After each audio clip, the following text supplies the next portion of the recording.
Geographers, and today we are going to present to you the AP Human Geography Survival Guide. So for any of the incoming freshmen who are going to take this course next year, we are going to help you make your way through your entire year of AP Human Geography. To start off, AP Human Geography consists of 7 units, and we are going to go through each unit and give you some tips and give you some experiences that we had during studying AP Human Geography. And start this video with the first unit. Unit 1 is basically just all about maps. It is very important for you to memorize all the different types of maps, such as choropleth, topographic, reference, thematic, and dot density maps. You can't forget about the map projections too. There are going to be at least 4 to 5 questions about map projections. It is necessary that you memorize each projection by name. This unit also includes 6 types of diffusion, which might be a little tricky to some geographers. This unit also includes a very important topic, and that topic is human-environmental interactions, which basically shows how humans adapt to their changing environment. The last topic that you should pay attention on is the different types of zones. Even though most of Unit 1 might look easy, it is a building block for other units. Okay, so Unit 2 covers the topic of migration patterns and processes. And this unit is extremely important as it covers very important models and terms that will be revisited and rechecked throughout the entirety of your AP Human Geography course. And for example, the DTM, the demographic transition model, is pretty important in your AP Human Geography course from my experience, and it is used almost throughout the entirety of your AP Human Geography course. There are also some very important terms that you must remember that will be taught in this unit, and those are the TFR, the total fertility rate, the CBR, the crude birth rate, and the CDR, crude death rate.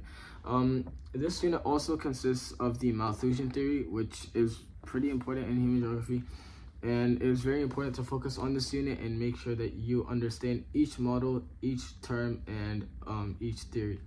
And do not forget to take a lot of notes in this model, as you will be needing it before the AP exam. What about Unit 3? Unit 3 is basically just an in-depth view of cultures, religions, and different types of diffusions. Understanding these concepts and their impacts is crucial to analyze how cultural aspects relate to human geography.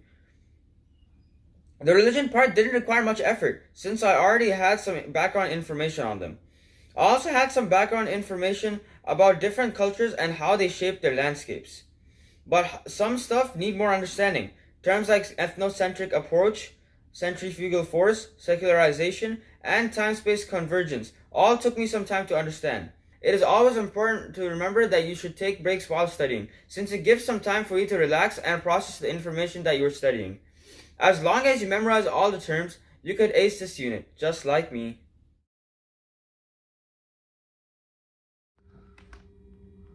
In my opinion, Unit 4 was one of my favorite top units in the Human Geography course, as a lot of things I learned and studied from this unit, I could really connect it to things in the city of Irving at a local scale. This unit goes over political boundaries, supranationalism, distribution of power, devolution, centrifugal and centripetal forces, and territoriality. I connected this a lot with things I've seen in the city of Irving, as I had started to go to town hall meetings at this time, for both Boy Scouts and for fun, just to see the problems that occurred in the city of Irving.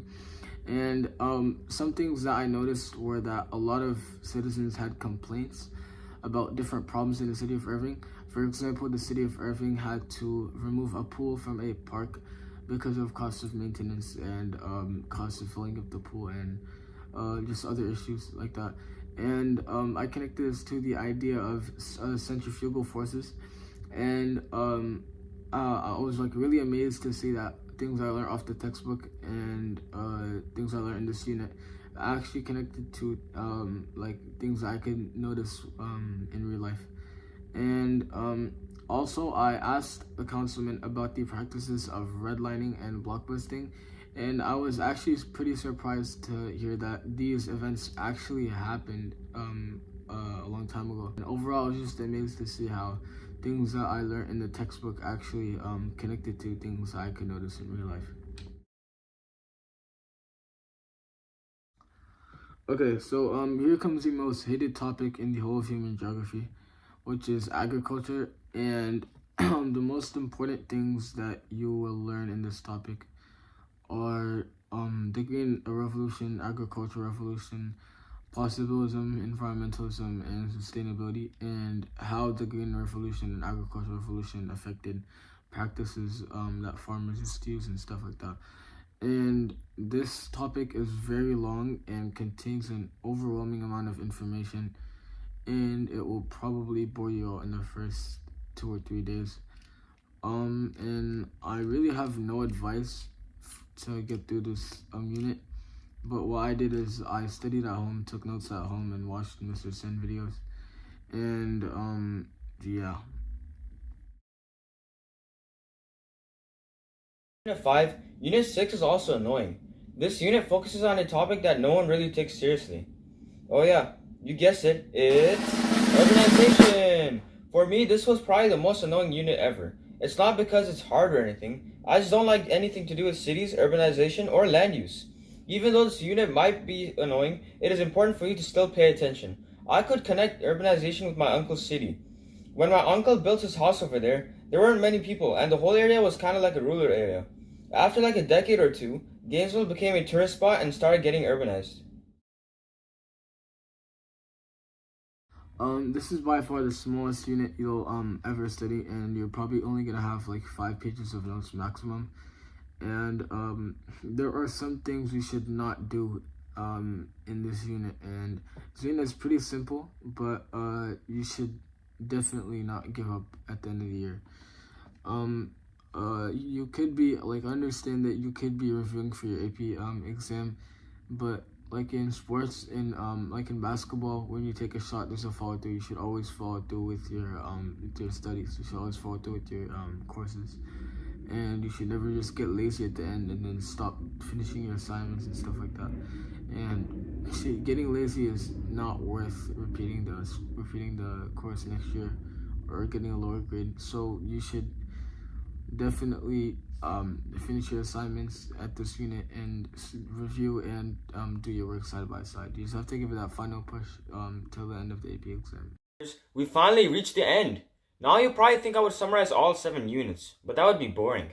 I want to remind all you newbies out there that human geography should be taken very seriously. Always take notes in class and read the module before the teacher explains it. Don't forget that everything that you learn is related to things in real life. Not everyone has a teacher like Dr. Wan, so always remember to use some online resources like Mr. Sin's Ultimate Review Packet. That's all for today, geographers, and I'll see you next time online.